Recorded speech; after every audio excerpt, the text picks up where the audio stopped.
Hi everyone, welcome back to another video. So welcome back to all my regular viewers, and if you're new to my channel, welcome. So tonight is going to be another Glitterbels tutorial because I just love Glitterbels, and I'm going to do another easy rose quartz that I did in a previous video, and so this is just going to change it up a little bit.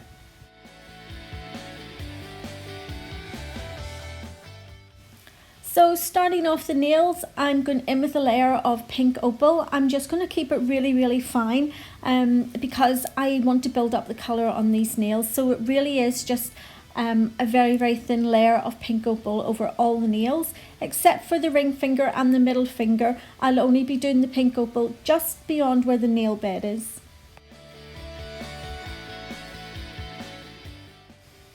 So onto the ring finger, and I'm only going to bring the pink opal down just kind of a third of the way down the nail, and I'm going to cut it off in a straight line. So it's going to be more or less like a block colour of the pink opal, and then the rest of the nail is going to be glass.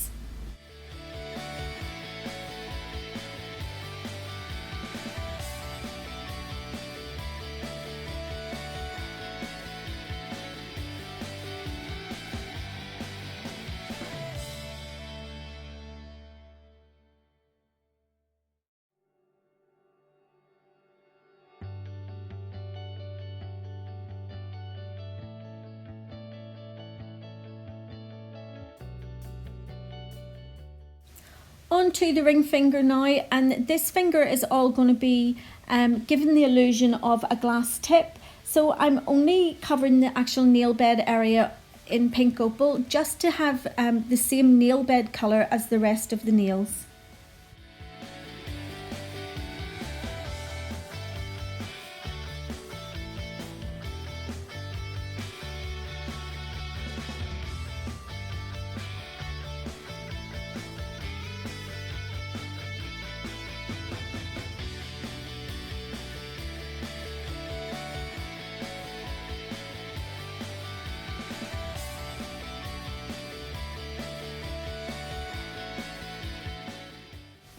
And then onto the pointer finger or the index finger, and it's just going to be a full coverage of the pink opal.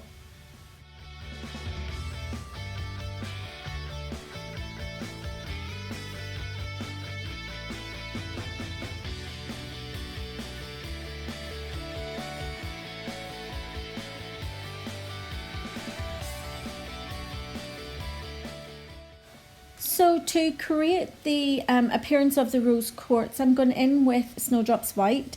I'm working really wet, and I'm just kind of feathering just one side of the line just to make it look kind of smoky and veiny, and I'm just going to do that in a few lines over each nail.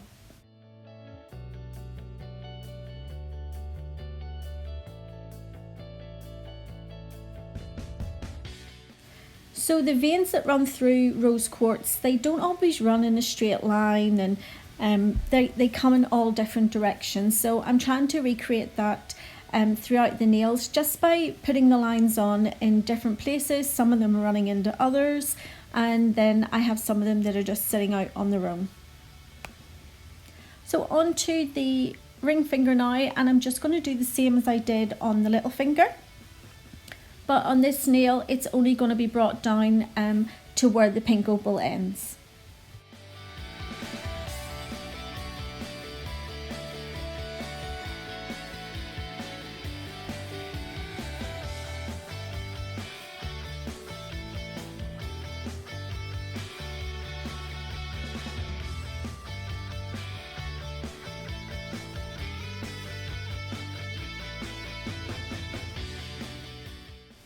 I'm leaving out the middle finger. It's not going to have any veins or anything running through it. It's just going to look like a glass tip. But because I've done the nail bed area with the pink opal just to tie it in with the rest of the nails, just so that it doesn't look like it was a different colour.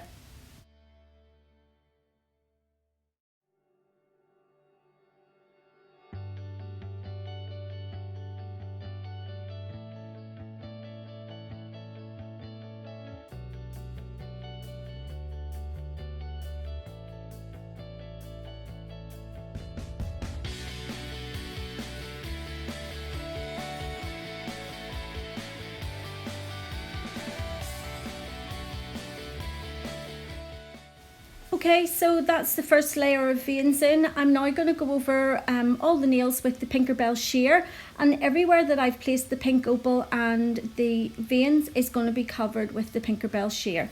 So I will go in after this and I'll put some of the Pinkerbel Sheer just in different areas on the nail, just to give the illusion of the different textures and different colours that you would get running through your rose quartz.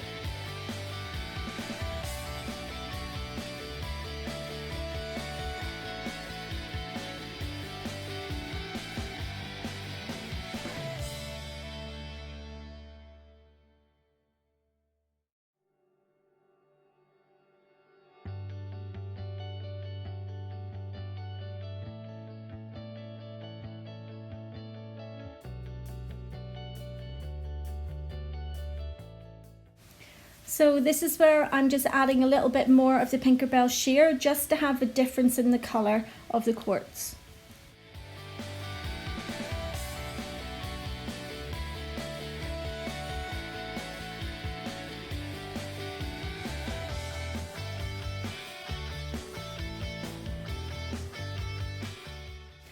Now I'm going to go in and I'm going to place the second layer of veins over the nails. So I'm going to go in different directions to what I placed on the first layer of veins, and they're just done exactly the same. I'm going in really wet and I'm feathering one side of them.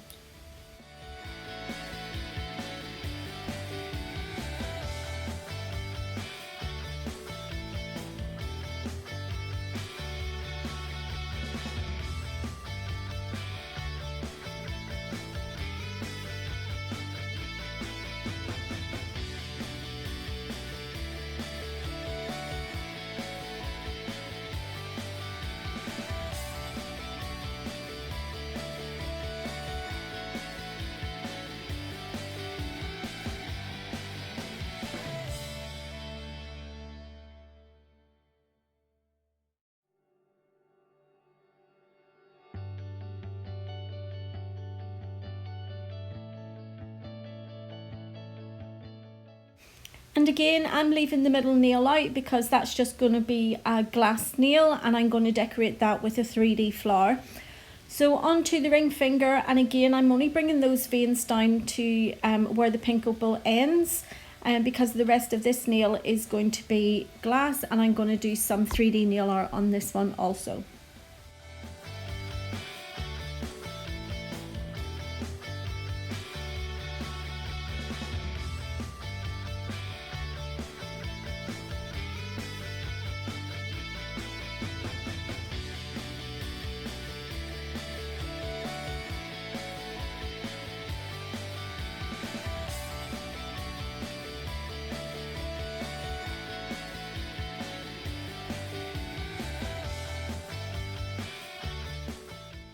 So just to finish off the veins on the little finger, I think this finger is my favourite of this set. I absolutely love the way this one has turned out.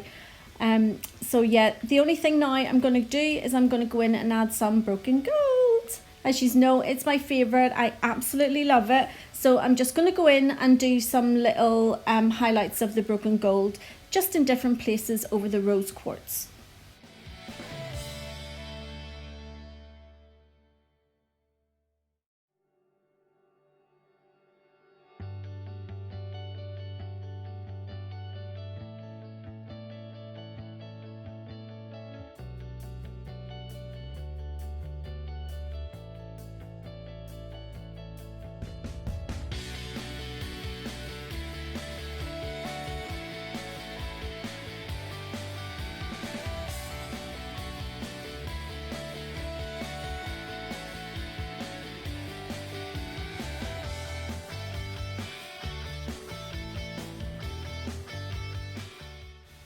So now to finish off the nails, I'm going to in over the veins with some more of the pink opal. This is going to give the illusion that the veins are actually running through the nails, through the quartz. And then I'm going to go in with the glass slippers on the ring finger and the middle finger just to make up the strength and shape of those nails.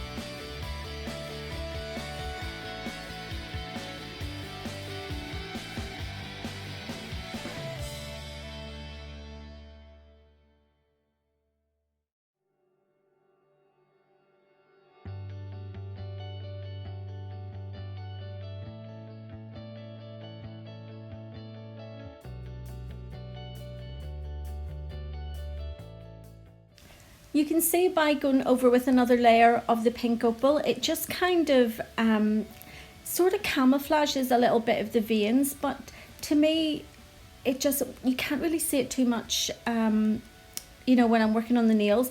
But once the top coat is on, it really, you can see all those veins just starting to show through, and that's exactly what it's like on a real rose quartz.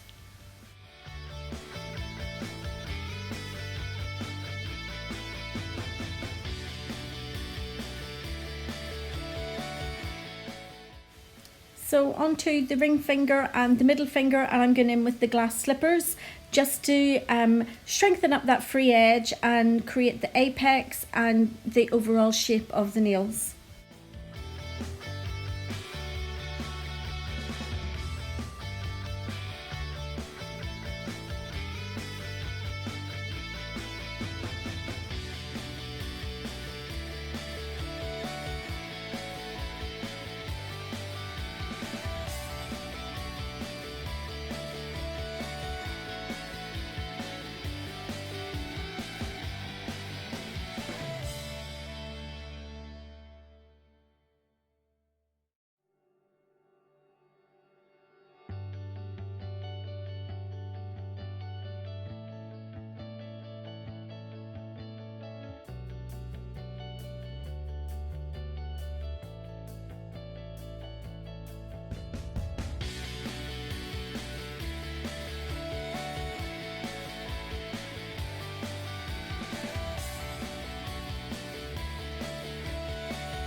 To keep the length of the video down, I went ahead and I did all the filing and shaping off camera. So I'm just doing a quick wipe over with some of my alcohol, and then I'm going to apply my Glitterbels No White top coat. So you can see as soon as the top coat's applied, you can see the broken gold starting to shine through, and you can see some of those veins just starting to show through as well. And because the ring finger and the middle finger are glass tips, I'm also undercoating the underside of the nail.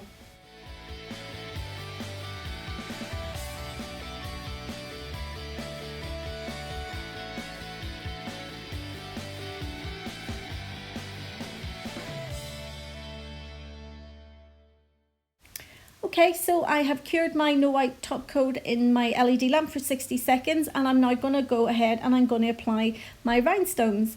So as most of my regular viewers will know, I have a real love-hate relationship with rhinestones and the little caviar beads.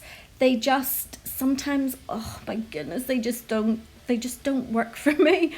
So I do also end up stopping the camera because I was really starting to get frustrated, but I've kept it on for as long as I can just before the frustration started to show through. And as you can see, I'm just picking up and there's nothing being picked up. So, rhinestones. Ugh.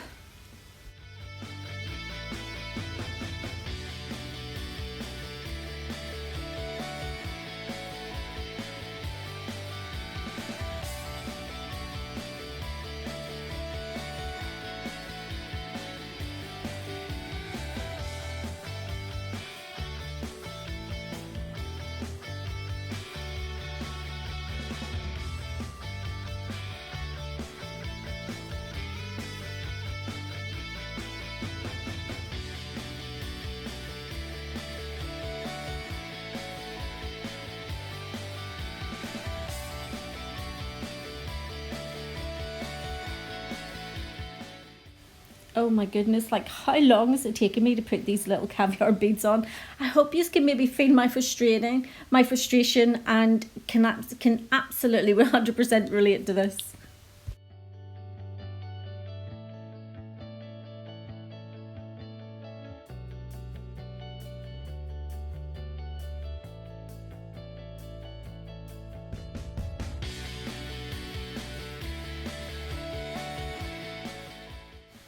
And breathe. So I'm taking a little time out from the rhinestones at the minute, and I'm just going to go in and I'm going to go ahead and do my 3D flowers. So I'm starting off at the bottom part of the nail, and I'm going in with quite a large bead of the Snowdrops White, and I'm just kind of shaping that into kind of like the shape you would do if you were doing a leaf. So I'm bringing it out into a point, and then I'm using the belly of my brush just to push out the sides ever so slightly. So I've done this at the bottom of the nail, and I'm going to go ahead and do the exact same at the top part of the nail, and both parts are actually touching towards the caviar beads that surround that little rhinestone.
So now that I've got the two ends of the flower, I'm going in and I'm just placing the other petals around it. So I'm starting in the center and I'm placing quite a small bead, and then I'm going in with another bead, but I'm going to slightly overlap it.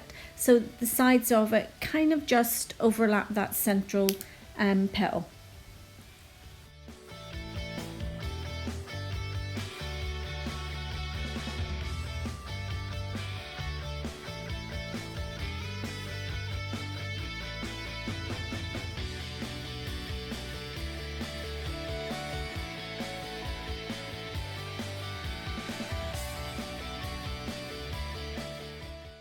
I'm going in and I'm adding just some of the Snowdrops White just to the side of the nail there, because I had to offset the little rhinestone slightly just so that when you're looking at the nails you could see it and it wasn't kind of off to the side. So just to make the flower look okay, I'm just going ahead and I'm just adding tiny little beads just to kind of fill up that space. So I'm going to use another little 3D mould, and this one is my little bow mould. There's different types of bows that you can do in this one, but the one I'm choosing is, it has, when it comes out of the mould, there's actually a little space where you can add a rhinestone, so I thought it would be perfect for this set.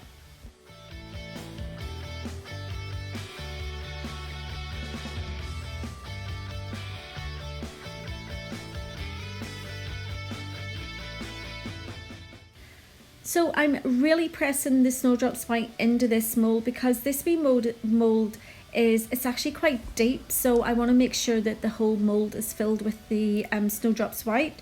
So I will set that to the side and wearing it kind of drying to that, you know, that cured stage when you can pinch your nails.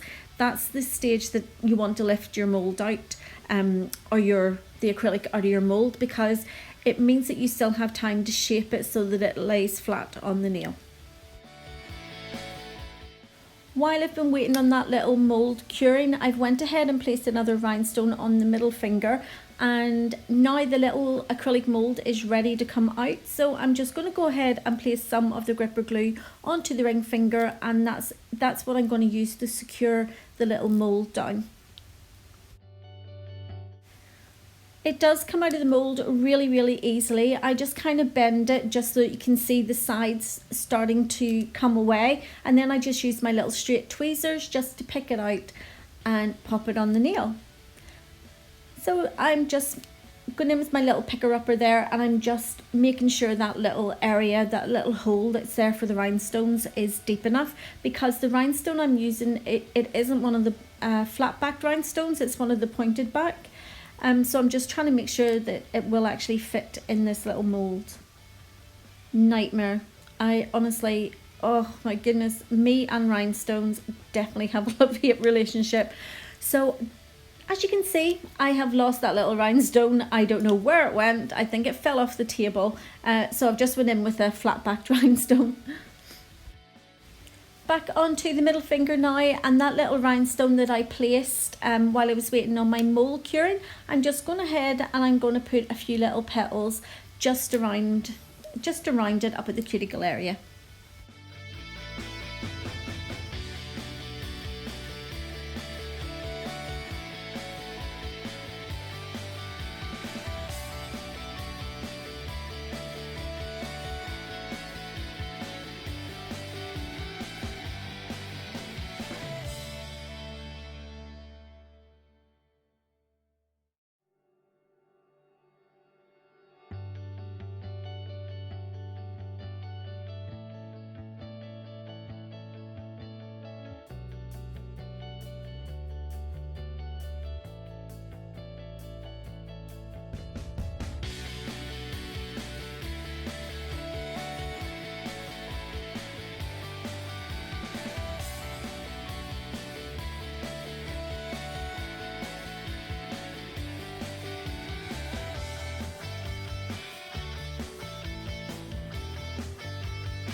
And just to finish this nail off, I'm just doing a few little acrylic dots just from the two pointed bits of that little flower, just to add a little bit more decoration. And then I do go ahead and have another fight with some rhinestones, but I do it off camera this time.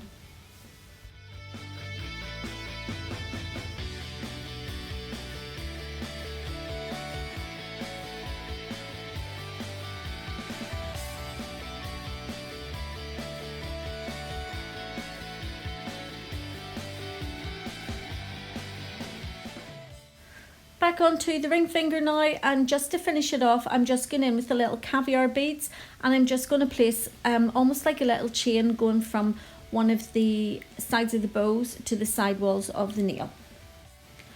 So I'm literally going to show part of these little caviar beads going on, because as you can see, they're sliding everywhere.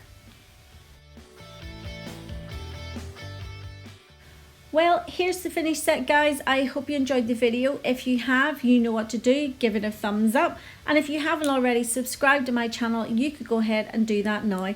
And hit that little notification bell and you won't miss any more of my videos. And I will see you all in the next one. So take care. See you soon. Bye.